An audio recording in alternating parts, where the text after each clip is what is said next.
Bonjour et bienvenue à Capital Innovation. Nous sommes heureux aujourd'hui d'accueillir Madame Maître Caroline Leduc chez Miller Thomson. Bonjour Madame Leduc. Bonjour.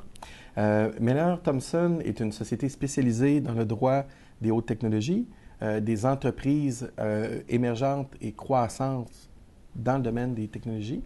Et vous, en particulier, c'est votre spécialité. Oui, moi j'ai fait une maîtrise en droit des technologies de l'information, puis je pratique dans ce domaine-là depuis près de 7 ans maintenant. C'est bon. Et quand on parle du droit des technologies, ce n'est pas nécessairement le droit de la propriété intellectuelle. Vous couvrez beaucoup d'autres éléments. Oui, en fait, le droit de la propriété intellectuelle, quand on en parle habituellement, on pense plutôt à la protection des droits de propriété intellectuelle comme le dépôt de brevet, le dépôt de marque de commerce. Pour ma part, je ne fais pas de dépôt de marque de commerce ni de brevet pour la simple et bonne raison que un agent de brevet, c'est un emploi en soi, là. Ce que je fais, c'est un peu d'encadrement de la commercialisation de la propriété intellectuelle, de la stratégie, mais je fais aussi du droit corporatif général, donc des contrats de fusion, d'acquisition, de financement en équité si des investisseurs veulent investir dans une compagnie.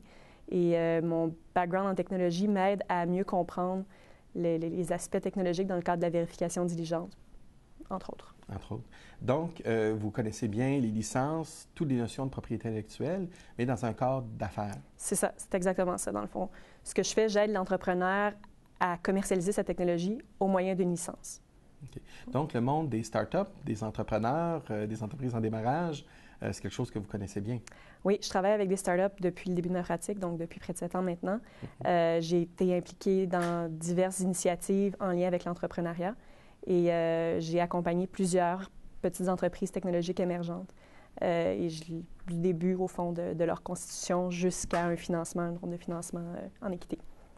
C'est bon. Et vous avez vu l'émergence et la croissance de l'entrepreneuriat technologique à Montréal. Les 7 dernières années, on a vu une différence, surtout récemment, où il y a eu une croissance très rapide. Oui, mais en fait, quand j'ai commencé à pratiquer, c'était la crise de 2008. Là, donc, j'ai pas eu la chance de connaître les belles années du début des années 2000. Mais effectivement, depuis 2008, j'ai pu voir que le milieu montréalais était effervescent et qu'il y avait de plus en plus de programmes qui s'adressaient aux entrepreneurs, puis de plus en plus d'idées intéressantes, puis d'entrepreneurs accomplis, de belles technologies aussi. Donc, ce n'est pas un hasard, que vous avez joint Miller Thomson, qui est spécialisé dans le domaine des technologies et qui a des programmes vraiment adaptés pour ce secteur-là? Non, ce n'est pas un hasard du tout. Quand je me suis joint à Miller Thomson, c'est un des éléments qui m'a fait pencher vers ce bureau-ci. Miller Thomson est impliqué avec les entreprises technologiques depuis des années déjà, d'abord par le bureau de Toronto et de Waterloo, et qui ont mis en place un programme qui s'adresse spécifiquement aux entreprises technologiques qui s'appelle le programme MTech. Donc, le fait que Miller Thomson prend de l'expansion à Montréal au même moment où il y a une explosion d'entrepreneuriat technologique ici, c'est pas un hasard? Non, c'est pas un hasard. Miller Thomson est arrivé à Montréal en 2004 par la fusion avec Pouliot-Mercure, au fond. Et depuis quelques années déjà, on implante le programme MTech à Montréal. Donc, moi, je suis impliquée à ce niveau-là. Est-ce que vous pouvez nous parler un peu de MTech? Des différentes composantes du programme et surtout comment il s'adresse à des compagnies toutes émergentes parce que c'est assez particulier de pouvoir travailler avec un grand bureau, avec un réseau et une ampleur que vous avez, mais en même temps être capable de servir cette clientèle à ses balbutiements, là, vraiment à tous ses premiers pas. Oui. En fait, le programme MTech est un programme qui a été développé spécifiquement pour ce type d'entreprise technologique et il se compose de différents aspects. Le premier aspect est l'aspect formation. Miller Thomson a conclu des ententes avec certains organismes, puis comme dans le cadre du Défi Montréal, et on offre des formations à des entreprises émergentes, des formations sur divers sujets liés tant au droit des affaires qu'au droit de la propriété intellectuelle, qu'au droit du travail, qu'au droit de la fiscalité dans certains cas. Ça, c'est le premier aspect. Le second aspect, c'est certains forfaits qu'on offre aux entrepreneurs à des prix vraiment avantageux. Donc, par exemple, on a un forfait incorporation qui permet à une entreprise de s'incorporer avec nos services à un prix très avantageux. On a un forfait qui comprend une convention entre actionnaires et une première révision d'une première entente de financement, soit une souscription, soit un prêt simple. On a aussi des forfaits de propriété intellectuelle qui peuvent comprendre le dépôt d'un brevet provisoire, l'étude de l'enregistrabilité d'une invention et aussi des choses aussi variées que la stratégie de propriété intellectuelle, comment l'exploiter, comment la développer et bien d'autres choses. On peut aussi offrir certains services à la carte aux entrepreneurs MTech. On a une certaine liberté à ce niveau-là, puisqu'on souhaite que le programme MTech s'adapte à la réalité de chacun. Donc, on veut servir la start-up du mieux possible. Miller Thomson est un grand bureau qui, oui, s'adresse à des entreprises d'envergure, mais qui vise aussi la PME. Donc, dans ce contexte-là, on est bien outillé pour accompagner tant la start-up qui débute que la start-up qui prend de l'ampleur et puis qui peut se rendre, qui sait jusqu'au IPO. Vous avez à la fois un coffre à outils complet qui est adapté parce qu'une entreprise qui démarre a des besoins très variés. On parle de la convention d'actionnaire, la propriété intellectuelle, la licence, contrat d'emploi. Donc, on l'a vu dans votre formation, c'est très, très, très large, mais il faut arriver de façon adaptée à cette clientèle-là. Mais surtout, c'est vraiment un tremplin. C'est vraiment une façon de pouvoir leur permettre de prendre un élan de la bonne manière et d'arriver le plus rapidement possible, de la façon la plus safe, la plus sécuritaire et bien organisée aux étapes de croissance, surtout quand on vient avec le financement par capital de risque. Oui, tout à fait. Puis aussi, avec la marque Miller Thomson, si on veut, vient le soutien national du bureau. Donc, il y a des expertises qui peuvent s'être développées, par exemple, à Toronto, à Vancouver, desquelles les entrepreneurs qui travaillent avec nous peuvent bénéficier.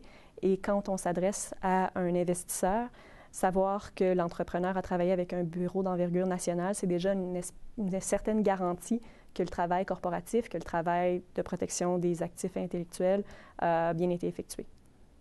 Et ce que je comprends, c'est que vous avez même une pratique internationale. Donc, les gens, parce qu'en technologie, rapidement, dans le domaine commercial, qui est le vôtre, il faut faire des licences à l'étranger, en Europe, aux États-Unis, en Asie. Donc, vous avez les moyens vraiment de servir tout ce genre de besoins qui peut être très, très différent d'une entreprise à l'autre. Oui, tout à fait. Miller Thomson n'a pas choisi d'établir des bureaux à l'étranger. Par contre, on a des ententes avec différents cabinets qui sont, eux, originaires des pays dans lesquels ils sont situés. Donc, ils connaissent très, très bien le droit applicable à ces pays-là. On a des ententes de ce type-là avec les États-Unis. On a notamment aussi une entente de ce type-là avec le cabinet Fidal en France, qui est un des plus grands cabinets français en sol français. Donc, on est très bien outillés pour servir les entrepreneurs, tant au niveau national qu'au niveau international, puis on le fait sur une base quotidienne. On a vu que quand vient le temps des hautes technologies et du capital de risque, vous êtes vraiment familier du monde du capital de risque, du financement même de plus grande envergure.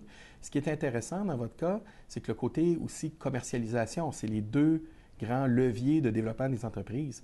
Donc, quand on arrive au défi commercial, licence, même stratégie qui peut être très, très variable d'une start-up à l'autre, là, c'est un élément que vous apportez qui est supplémentaire, qu'on n'est pas habitué de voir là, dans les cabinets d'avocats.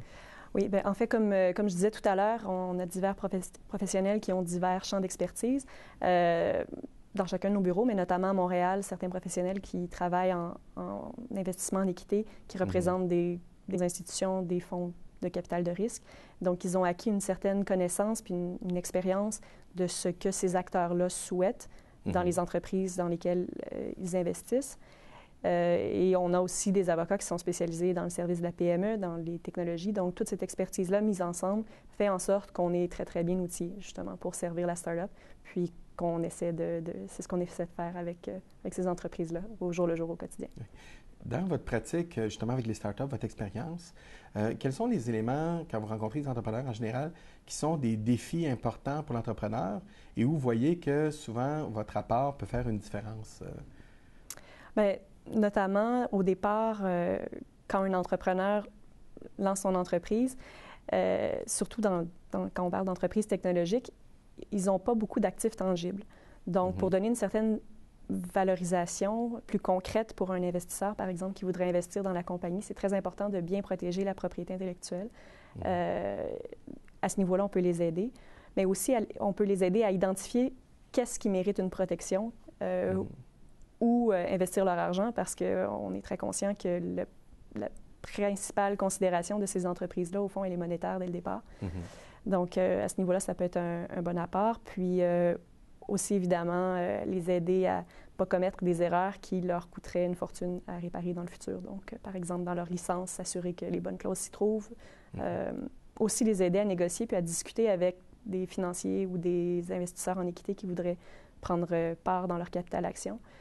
comme on connaît le langage de ces acteurs-là, bien, on est plus à même de leur expliquer. C'est intéressant parce que c'est là aussi où la synergie entre Miller, Thomson et Capital Innovation est la plus importante. Au niveau capital de risque, financement, c'est la partie actif intangible qui est la clé, qui doit être valorisée, qui doit être vraiment bien implantée au niveau du management pour montrer qu'il y a une capacité d'opération. Et de l'autre côté, tout cet encadrement légal permet d'assurer une sécurité, une base solide qui va faire que quand l'opération, le financement, le management va arriver, oui, on va être capable de réussir, de grandir et d'atteindre le succès. Donc, c'est vraiment très, très apprécié et on est très heureux de pouvoir collaborer avec vous sur ces projets assez extraordinaires. Bien, c'est un plaisir qui est partagé. Merci beaucoup. Merci, Marc.